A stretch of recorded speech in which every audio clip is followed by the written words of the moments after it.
pandemic on the economy and on our public finances.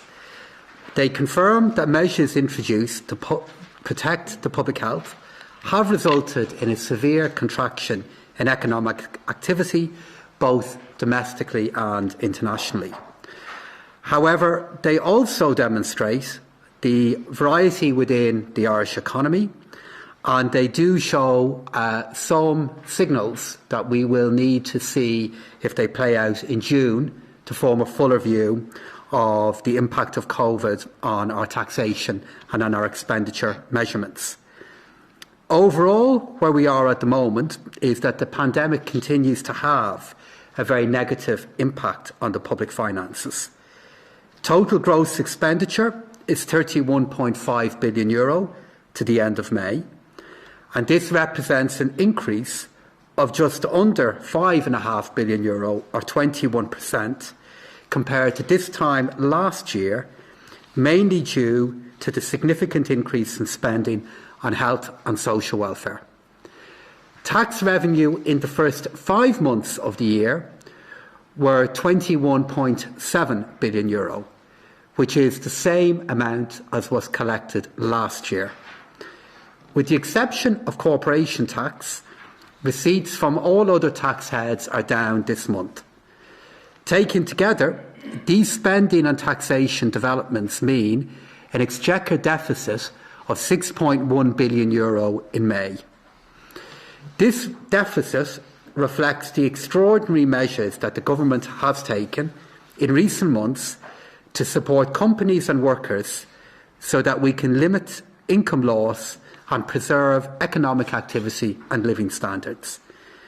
It is absolutely the right economic policy for the government to run a deficit when the private sector has experienced a demand shock of this scale. And as I said previously, the running of these kinds of deficits are really important for our economy and our society at this point.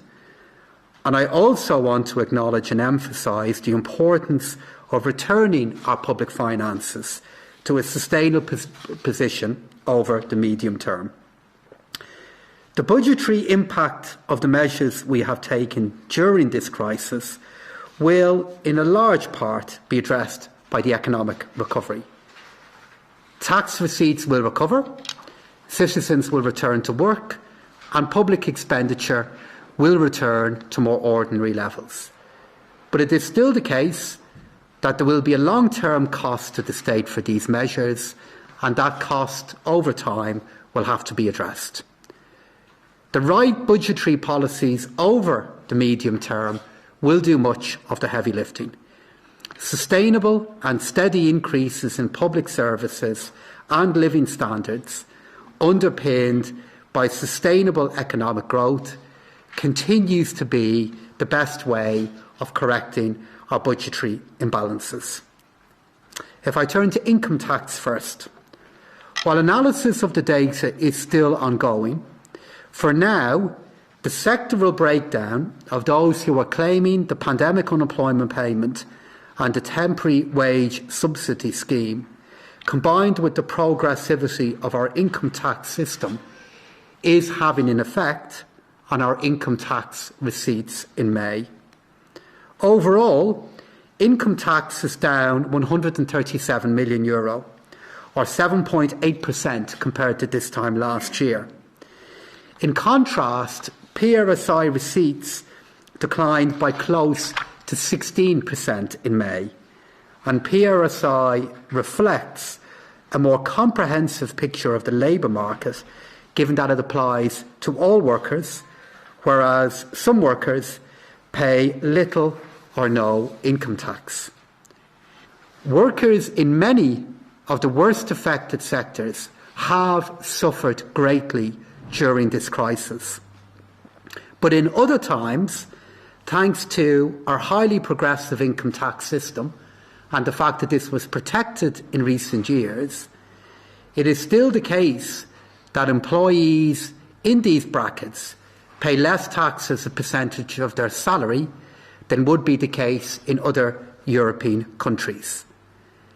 Income tax receipts in June will allow for a clearer and more comprehensive assessment for the performance of these receipts for the rest of 2020. For the month of May, corporation tax receipts amounted to €2.5 billion. This is over €1.2 billion more than May in 2019. It is important to note that this increase mostly relates to economic activity that occurred in 2019. And as I've said before, these receipts won't last forever, but they may play an important role as we deal with the costs and challenges of COVID for this year. Overall, as expected, consumption-related taxes are down significantly. The fall-off in consumer spending, evident in last week's retail sales data, has led to a very substantial decline in VAT and excise receipts. For example, excise receipts are down over 36%, and similarly, VAT receipts were down over 35% on last year. As the economy reopens and as citizens return to work, we expect that VAT and excise receipts will start to increase again. These figures are a snapshot in time, and given the radically uncertain outlook we face, it is important to emphasise that we cannot, from these figures, extrapolate a reliable future trajectory for the economy or even the public finances for the rest of the year. However, in these figures, there are some important signals. We will need and we will await the June expenditure and taxation figures to form a rounder assessment of how we believe the economy will perform in 2020. And for now, my most important economic priorities are to continue to support the careful reopening of our economy and to support employers in the creation and the retention of jobs. Thank you. Any questions? Robert. Minister, I know you said there that you weren't going to extrapolate what the trajectory would be for the rest of the year, but I'm going to ask you anyway. Do you think that you had been indicating the upper end of the deficit towards €30 billion, 29, €30 billion? Is there anything in this, particularly amongst the corporation tax figures, which may make you reassess that? Not for now. If I look at where we are in these figures, it is the case that corporation tax is going to continue to be a very important form of tax collection in 2020. If I look at what is happening there, we have parts of our economy embedded in parts of the global economy that did very, very well in 2019. And that is now going to impact on our tax receipts in 2020. And it is a signal to see that despite the massive increase in unemployment, we have seen a far less significant decrease in our personal tax receipts. But for now, that's all it is, it's a signal. And before we can form a wider view regarding the performance of the economy in 2020, we will need to see the June figures, and in particular we'll need to see how the number of citizens on the PUP and how income performs as we go ahead with the reopening of our economy. And I think it's only at that point that we'll be able to give a more significant indication of how we think the economy and tax collection will perform later on in the year. So for now, all I could characterise it is as having a signal, a sign, but we need more data and we need more information before we could go any further than that. We'll take questions on the Exchequer figures and then we'll the issues of the anybody. I should ask about the €350 weekly payment, your assessment of that now, even looking at these, you mentioned the PUP payment. What's your assessment of the €350 payment? That the PUP payment will continue.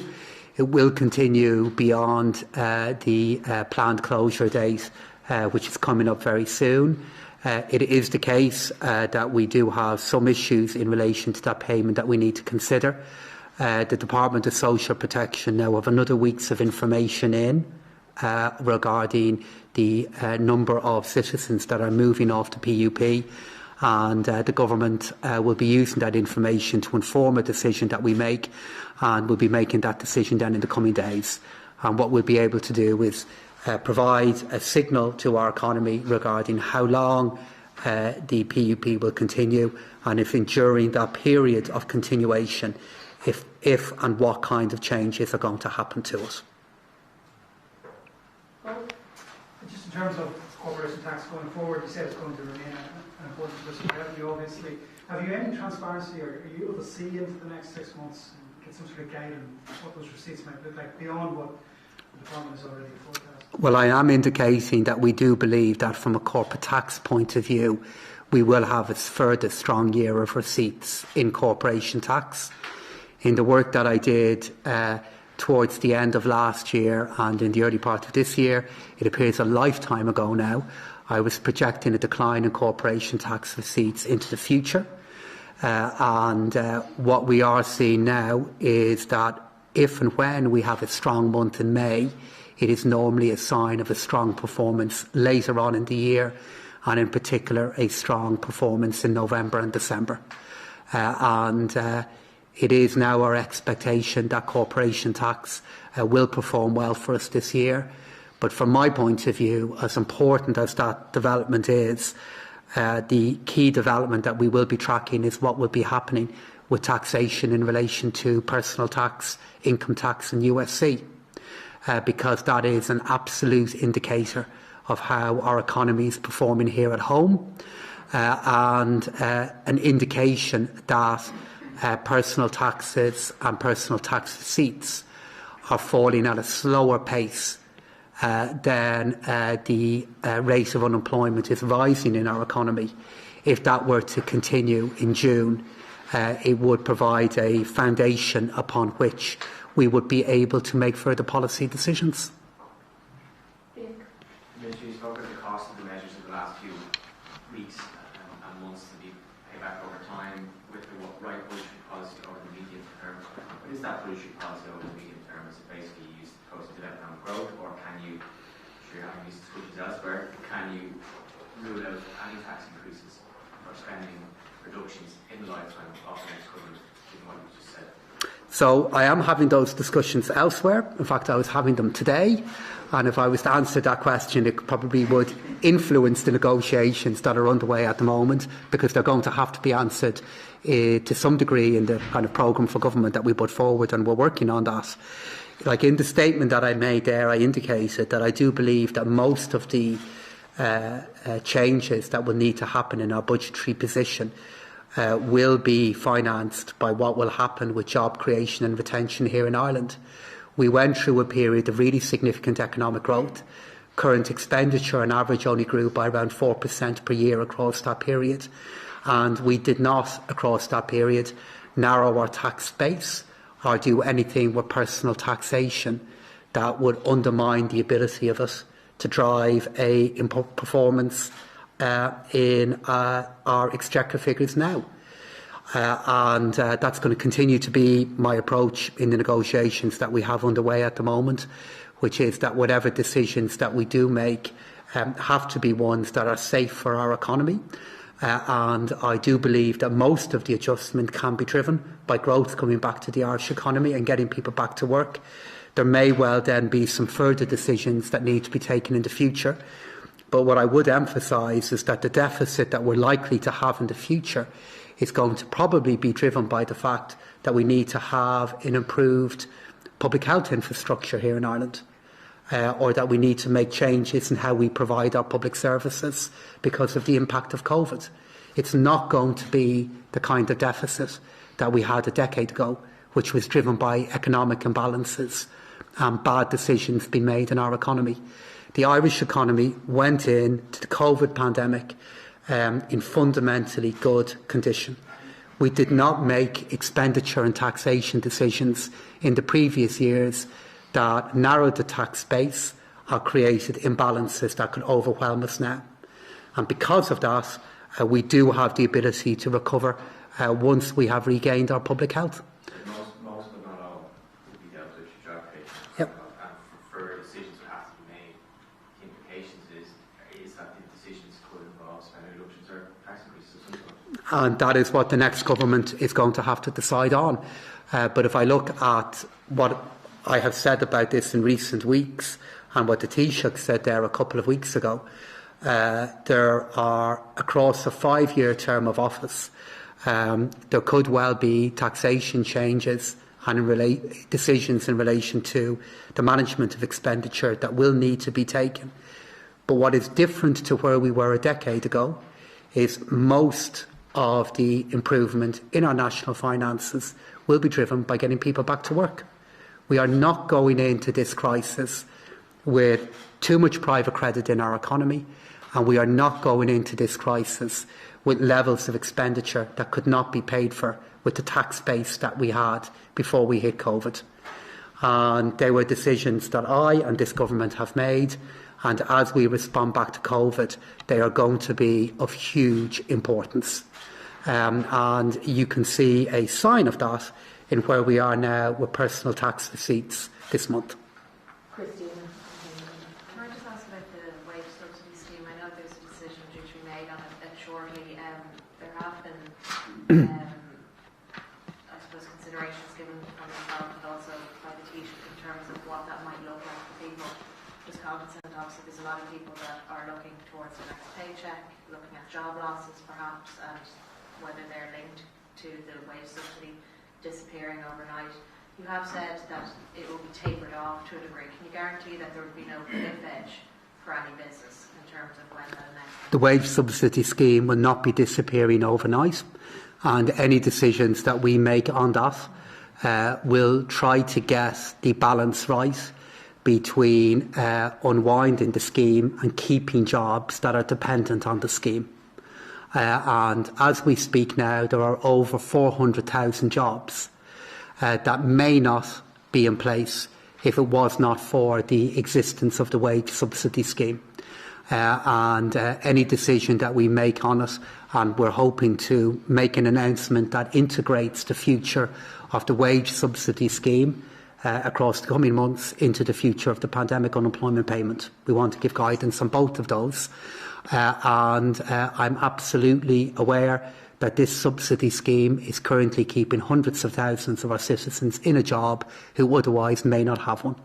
And given that I and this department and the Taoiseachs were behind the creation of this scheme, I think it's going to be fair to say that we'll be very careful with how we adjust it. Would there be a lengthy period of adjustment, do you think? Or? Haven't decided on that yet.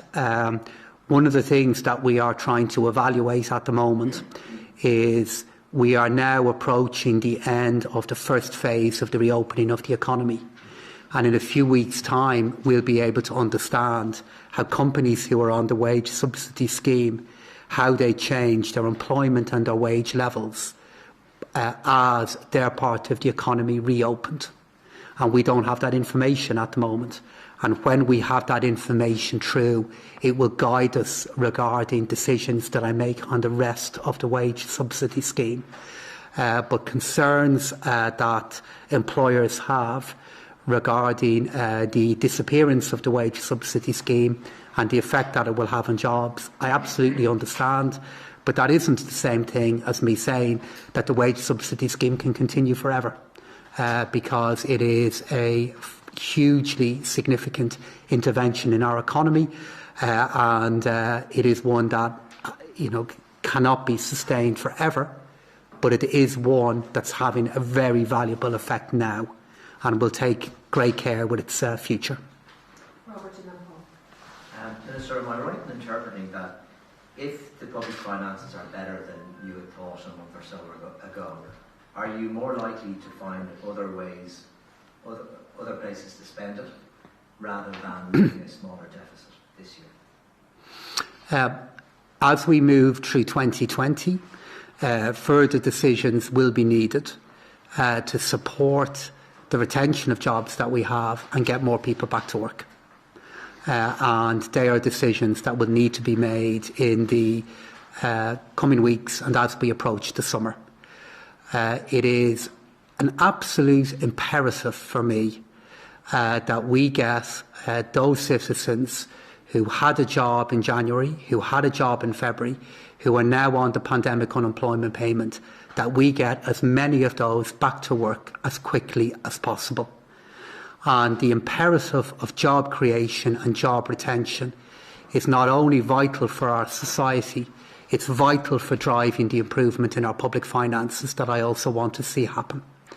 As we move into the coming months, I do expect that further decisions will need to be taken to keep and create jobs in 2020. Just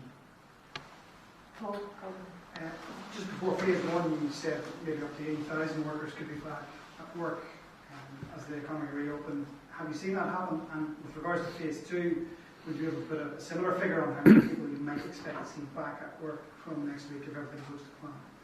I don't have a figure today regarding what we would expect to see happen for phase two, but the trend that we have seen over the last couple of weeks of approximately 30 to 35,000 people leaving the PUP is a really important sign to me that as we reopen our economy, we have the ability to get a large number of our citizens who are currently dependent on the PUP to get them back to where they want to be, which is in a job. And the most important economic job that needs to be delivered across the next 3 months is supporting the creation of new jobs in our country and keeping what we have. And if we do that, it is the path to responding back to the social need that is in homes now all over our country, and it's also the path to doing the right thing by our economy. In terms of phase two and the decision in relation to that, that's going to be taken by Cabinet now at the very end of this week. For me, what I want to do is support the Taoiseach and the Minister for Health in going ahead with a safe reopening. I am following what's happening in other parts of the world. I'm well aware of the public health concerns that many of our citizens have. And as important as it is to many parts of our economy regarding what week they're going to come back to work in, from my point of view, what is a huge goal is all of us getting confidence back about our public health. And if we do that by showing that the gradual reopening of our economy is working, that's great for public health, but it's a foundation for our economy beginning to recover in 2020. It sounds like, Minister, those who are asking for the roadmap to be speeded up or elements to be brought from one phase to another might be disappointed given what you're saying. Vic, that decision is yet to be made. I'm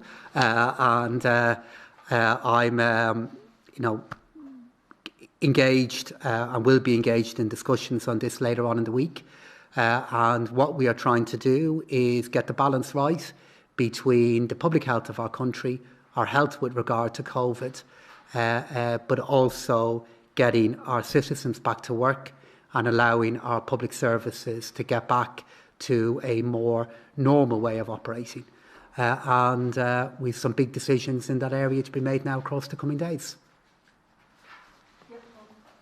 Are there any economic arguments for speeding up the restrictions certainly from the public health so far with what businesses are kind of agitating to get back to work together? So is there any economic arguments for things to speed it up? Yes, there are economic arguments for speeding up the reopening of other parts of our economy. But the economic argument that I am convinced by is the benefit of as many of our citizens as possible having confidence regarding their public health is a bigger achievement for public health and economic confidence than decisions regarding what is going to open up in which week. And that's the approach I'm taking in discussions on this matter.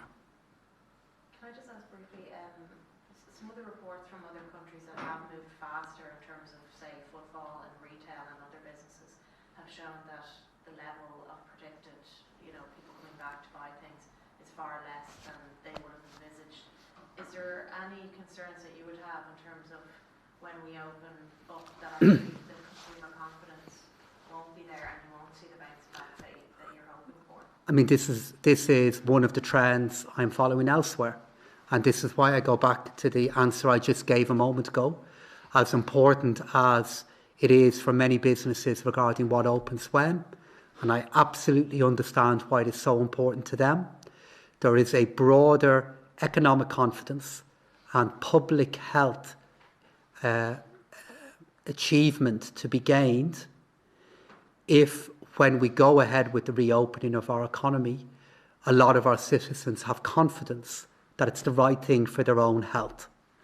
And that is why the way in which we're making these decisions here in Ireland, which is looking at the evidence, being guided by the Chief Medical Officer and by the HSE, is, I believe, the right path for both our economic confidence and our public health. Because I am aware of what's happening elsewhere, where shops and retailers may have opened. But the question is do shoppers have confidence visiting those shops? And I am absolutely confident that when our restaurants, when our hotels and when our shops reopen, it will be safe to visit them, to eat in them and shop in them. And in order to get that right, it's appropriate that we give those parts of our economy time to get ready. This is why we put in place the Restart Fund. This is a grant which has now been available since last Monday, that I believe is going to be hugely important in helping companies get ready. And as they get ready, we as a government are working then to give confidence to consumers that they will be able to go into these shops and go into these cafes and into our restaurants and hotels. And that is a really, really important balance to get right. There was reports a day or two ago that only about €11 million has been loaned out so far under the microfinance Ireland scheme. Are there issues there? Is there anything that can be done to kind of get credit to small businesses faster? Has the government been kind of hamstrung because it's not really able to pass legislation? So the difficulty we have in relation to the microfinance scheme that you're referring to there is not driven by where we are with legislation, because the SBCI scheme is able to operate fully at the moment. And while I did see that report, I've talked to Minister Humphreys about it, and she's pretty confident that the drawdown of that scheme now is going to improve in the coming days and weeks.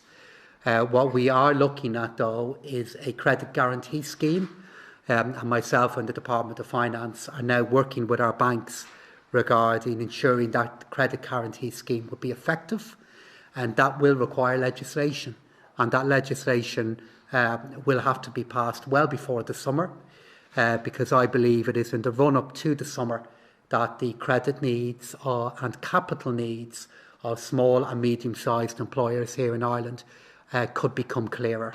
And I want to ensure that we have the legislation in place to allow that credit guarantee scheme to play a role in enabling the banking system to meet those needs. Anybody else? Okay, thanks. Thank you all.